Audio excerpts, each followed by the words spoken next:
you taken of that? I mean, I'm trying to figure out how many times that's actually been a hashtag on Twitter, but I mean... Since episode 2. That first season. How Yeah. many times has it been used? Yes. Oh, that would be a lot of time. Right. Yeah. How does it feel to be part of this Brangelina kind of name here? It's pretty much. I mean, that didn't end well, but... I think it's been amazing. I know for me, Wynonna Earp definitely changed my career. And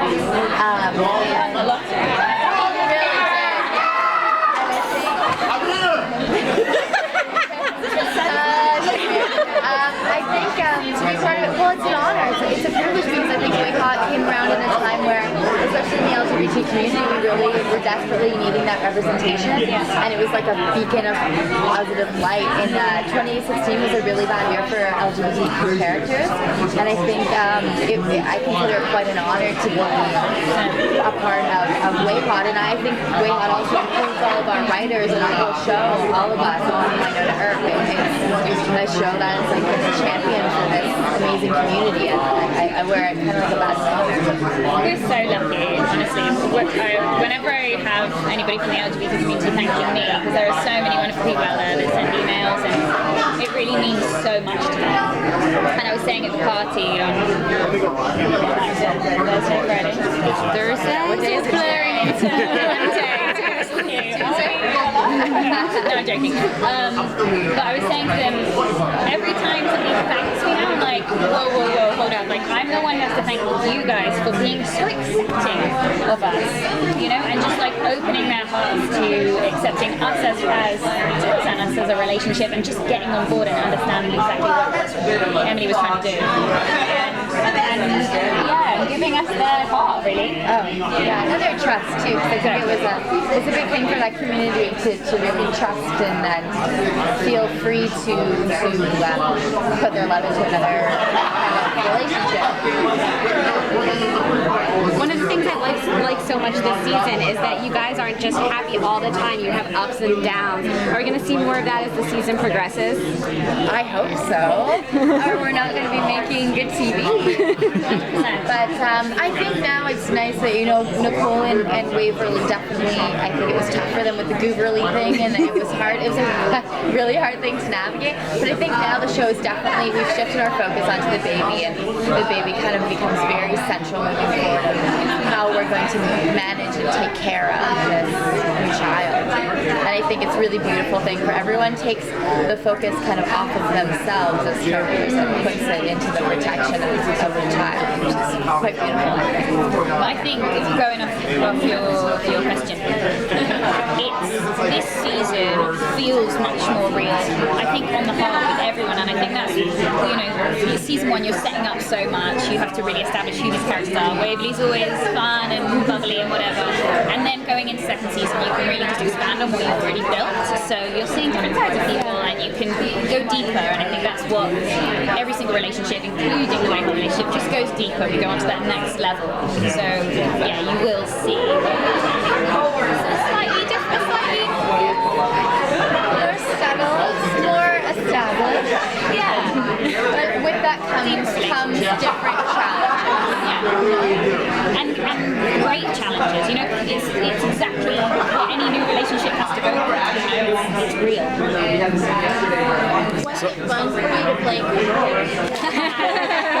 I had the most fun ever. It was a bit ridiculous. Every time I put the contact lenses in, I was like, "Hi guys, have you seen my eyes?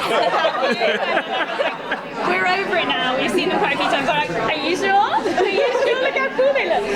Yeah, it truly was the icing on the cake for me, like being able to explore that role.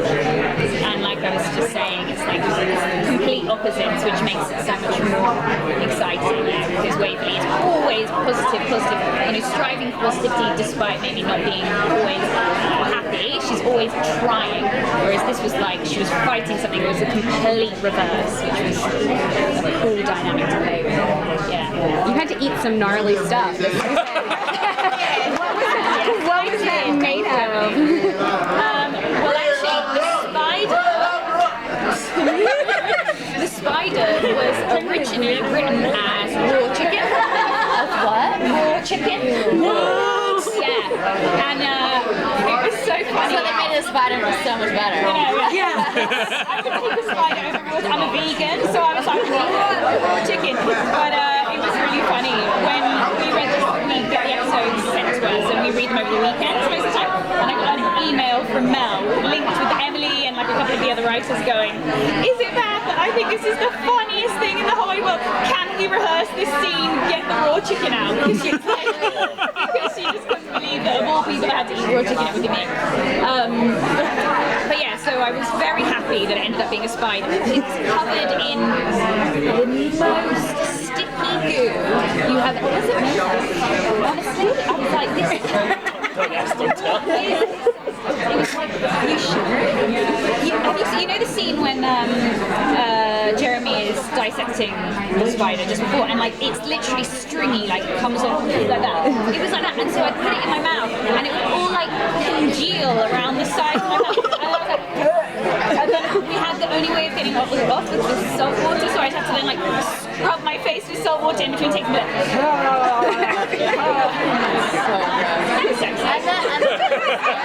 Kind of the sexiest thing. You had lipstick, but that was chocolate. Chocolate, yeah, that was fine. Although it made me feel a bit sick after a while, because it's so sweet. What else did I eat this season? I think that was it. The rat shake? Huh? The rat shake, or was that Wynonna? That was That was Wynonna, right? It was the rat shake? Disgusting. All of that reaction was completely natural. So So I have a silly question about the accent switch in the first episode. Oh! Because I remember when I visited the set 1.5 years ago, you started answering questions as Waverly, right? And I'm curious if that was kind of inspired by that. So Emily is a genius, as we already know, and I think that part of the reason why season 2 has really stepped it up is that she now saw the fan base, understands what the fans like, and she writes for the fans as well as for the characters. And you see it like in so many different things, like the fact that she, don't touch the goo, these lines that actually were fans that kind of started her. She then writes them in as a little kind of nod to the fans, and I just think that's incredible because she cares so much about the fan base, and she's like, is always thinking about them. So she was like, I have to find a way of getting Waverly to use the British accent into the show. And originally, her idea was so that whenever I was evil, I'd be British. Oh, okay. So whenever I was googly, I would be British. She was like, it might just be a bit cliche because British people are always evil characters. Right. So I don't love it. And then she was like, Dom, I've came up with the answer. This is going to be genius. And it really was like a lovely moment for everybody that knew that I was actually British. And that line at the end, the button is just perfect. Yeah. Maybe that was the worst British accent I've ever heard. Are we switching? I think so. Okay,